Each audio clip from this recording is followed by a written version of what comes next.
Bonjour tout le monde, espérons que vous allez bien. Aujourd'hui, on va corriger le cas clinique d'hémato. Alors, une femme âgée de 55 ans consulte pour adénopathie axillaire droite évoluant depuis 6 mois.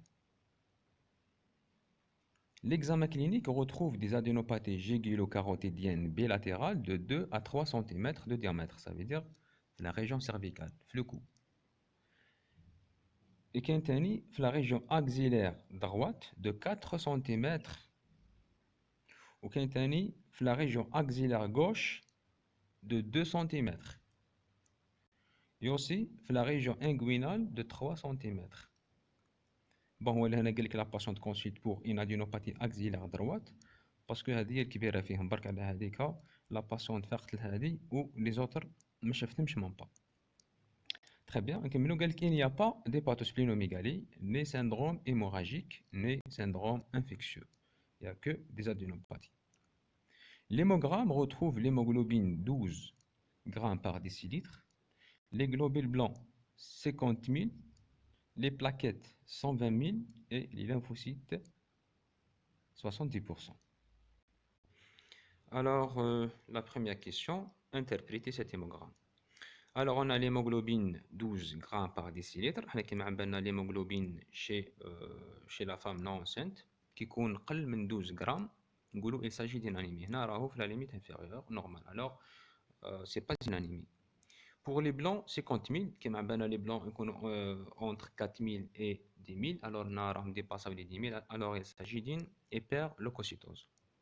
Les plaquettes 120 000, qui les plaquettes entre 150 et 400 000. Alors, il s'agit d'une thrombopénie. Les lymphocytes, 70%, qui la formule leucocytaire, et normalement, les lymphocytes ne dépassent pas 40%. Normalement, ils sont entre 20 et 40%. Alors, on a dépassé les 40%. Alors, il s'agit d'une hyperlymphocytose. Au total, on a une thrombopénie avec hyperleucocytose à prédominance lymphocytaire, tout simplement. On passe à la deuxième question. Alors, quel diagnostic évoquez-vous? Bon, le diagnostic qu'on doit évoquer, c'est une hémopathie maligne. Alors, soit une leucémie aiguë lymphoïde de la myéloïde, soit une leucémie chronique myéloïde de la lymphoïde, ou la lymphome Hodgkinien ou la non-Hodgkinien, ou la myélome multiple ou la maladie de Waldenström. Alors, on va lire le texte et on va sélectionner et éliminer les diagnostics les mieux sages. Très bien. Alors, une femme âgée de 55 ans consulte pour adénopathie évolue depuis 6 mois. Déjà, qui gagne 6 mois, ça veut dire que c'est quelque chose qui est chronique. Alors, on va éliminer les leucémies aiguës, soit lymphoïde ou la myéloïde. Alors, on a les 6. Leucémie chronique, myéloïde ou la lymphoïde, lymphome Hodgkinien ou la non-Hodgkinien, myélome multiple ou la maladie de Waldenström. On a واحد من هاد الستة. نكملوا نقراو et on va éliminer les autres. Alors, l'examen clinique retrouve des adénopathies. Voilà, carotidien, axillaire, droite et gauche, et inguinal. Il n'y a pas d'hépatosplenomégalie, ni syndrome hémorragique, ni syndrome infectieux. Ça veut dire que la patiente est en bon état général, elle n'a que des adénopathies, pas plus. Très bien. Bon, أنا حاجة بغيت نبينها لكم برك la splénomégalie, la leucémie myéloïde chronique راهي تكون dans 90% des cas, d'accord? Presque elle est constante. Alors, donc, كما قال لك سبلينوميغالي تقدر تيليمينيها بصح مي با 100% بيان سور. معليش نكملوا نقراو الاخر ليموغرام تاعنا وتجي تبان خير. الوغ قال لك ليموغرام retrouve l'hémoglobine 12 c'est normal, les blancs c'est une hyperleucocytose, les plaquettes thrombopénées et les lymphocytes sont augmentés. Très bien. Donc les blancs capables يكونوا طالعين فيهم كامل اسمها فهاد السته اللي بقاو لي ليسيمي ميلويد لي لينفويد لي لينفوم ميلوم ولا مالادي دو فانترون كامل الاخر كامل كابابل اخر نلقاو فيهم ان ايبرلوكوسيتوز. دوكا كي قال لك ايبرلينفوسيتوز لهنا نقدروا نيليميني وحده برك اللي هي لا ليسيمي ميلويد كرونيك باسكو لا ليسيمي ميلويد كرونيك elle touche la ligne myéloïde, ça veut dire elle touche les lignes granuleuses. Les lignes granuleuses, ça veut dire les PNN, les PNB et les PNE. Alors, là, c'est bon, on a éliminé la leucémie myéloïde chronique. Ça veut dire qu'on a les 5 هذوك. leucémie lymphoïde chronique, lymphome Hodgkinien non Hodgkinien, myélome multiple ولا maladie de Waldenström. راه واحد من لي 5 هادو. داكور هادو كامل كابابل يكون فيهم une hyperlymphocytose. دوكا نرجعوا لو طابلو كلينيك تاعنا.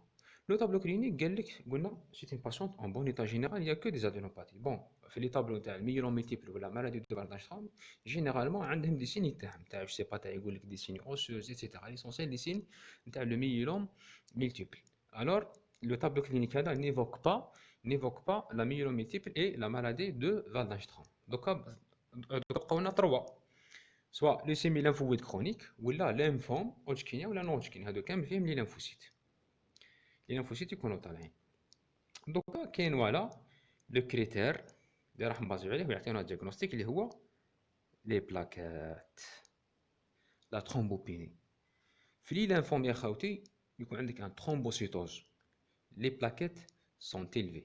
داكوغ بار كونتر في ليسيمي لانفويد كرونيك تكون عندنا اون ترومبوبيني.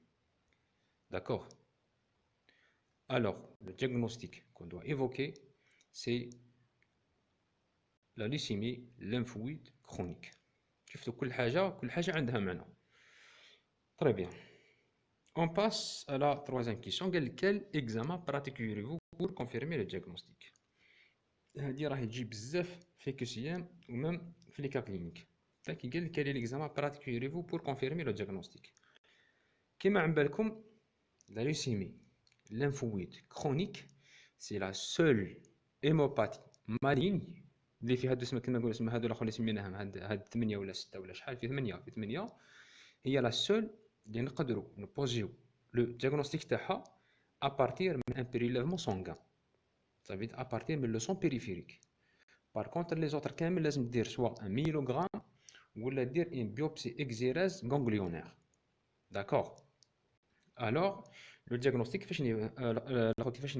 attends une question, quel examen pratiquerez-vous? Voilà, l'examen qu'on va pratiquer, on va faire un prélèvement sanguin, on va faire un frottis sanguin, on va faire des lymphocytes matures, d'accord, d'accord, on va faire un immunophénotypage, immunophénotypage pour chercher les lymphocytes. Est-ce que ce sont des lymphocytes B ou des lymphocytes T? C'est bon, il suffit pour confirmer le diagnostic. Bla mandiro la ponction lors de la moelle osseuse. D'accord?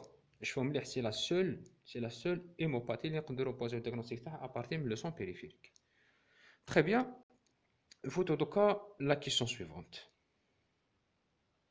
La troisième question, c'était les complications rencontrées au cours de cette affection. Bon. L'affection اللي كان عندنا قلنا c'est une leucémie lymphoïde chronique. D'accord. Alors, parmi les complications infectieuses, حنا قلنا c'est une leucémie lymphoïde chronique. Ça veut dire elle touche la ligne lymphoïde, ça veut dire elle touche les LB et les LT. هو صح عندنا une prolifération des lymphocytes, mais le problème c'est que ces lymphocytes ne sont pas immunocompétents. C'est pour ça que ça rend les complications infectieuses. D'accord.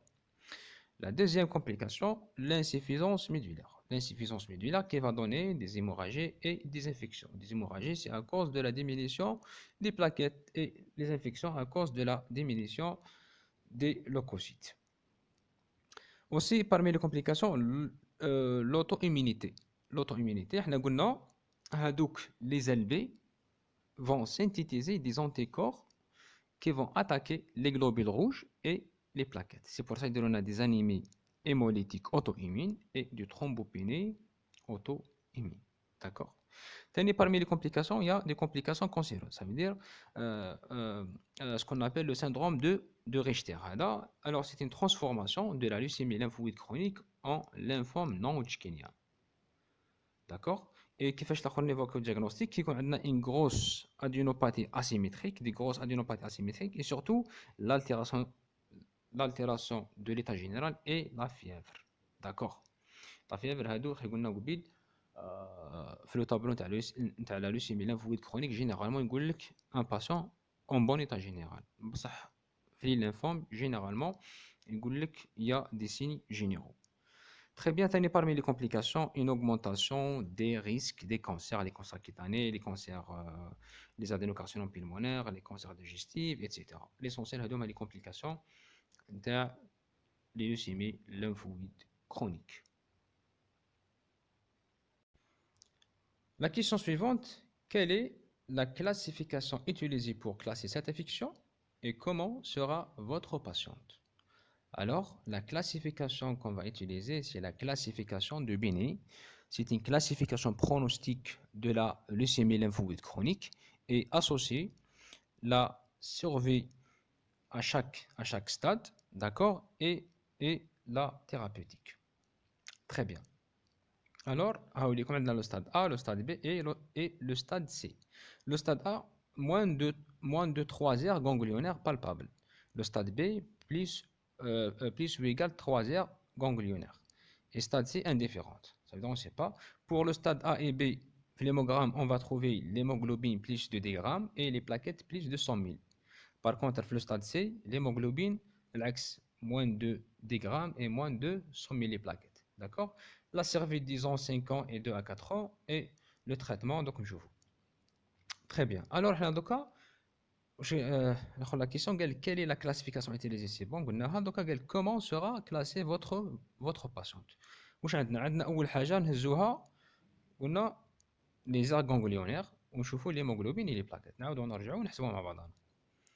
Alors, notre patiente واش عندها؟ قال لك voilà patiente âgée de 55 ans consulte pour adénopathie axillaire etc. Voilà, l'examen clinique retrouve des adénopathies. Voilà, أول حاجة قال لك جيجولوكاروتيديenne. هذه la première heure. زيد la deuxième زيد الاخر la deuxième قال لك axillaire droite et gauche كيما عم بالنا في لي ريجيون ولا لي زير ganglionnaires كيكونوا بيلاتيرال نحسبوهم ان سول اير. داكوغ، كي تكون دروات ا غوش تحسبها ان سول اير كيما هذه اكزيلار دروات وقالك بلي كاين ثاني دوطر ادينوباتي اكزيلار غوش نحسبوها غير ان سول اير. داكوغ. الوغ 1 2 اي لا تروازيام سي انغوينال. صافي دير لهنا عندها ان اتنت دي 3 اير اكزيلار انغوينال اي جيغولو كاروتيديان. داكوغ. واش عندها ثاني؟ عندها لي بلاكيت بليس دو 100 000 اي ليموغلوبين بليس دو دي غرام. الوغ وراح نكلاسيوها في لو ستاد. كال ستاد؟ في لو ستاد بي، باسكو عندنا 3 زير قلنا انغوينال جيغلو كاروتيدياني اكزيلير. داكور. و l'hémoglobine plus de 10 des grammes et les plaquettes plus de 100 000. Alors, on va la classer le stade B, la classification de Bini. Très bien. نرجعوا la question, voilà, une seule question. Comment sera traitée votre patiente? déjà déjà. Alors, le traitement, voilà, on va donner soit des anticorps monoclonaux anti-CD20 ou la rituximab plus ou moins une chimiothérapie orale. Tout simplement, c'est le traitement ou selon la classification de Binet. Le stade A, abstention thérapeutique. Malgré c'est une hémopathie maligne, mais capable de dire une abstention thérapeutique. D'accord. À partir de le stade B et C, on fait des anticorps monoclonal anti-CD20, d'accord, plus ou moins chimiothérapie orale. Alors, c'est ça le cas clinique. J'espère que tu connais tout. Et voilà, je vous souhaite un bon courage et salam alaikum.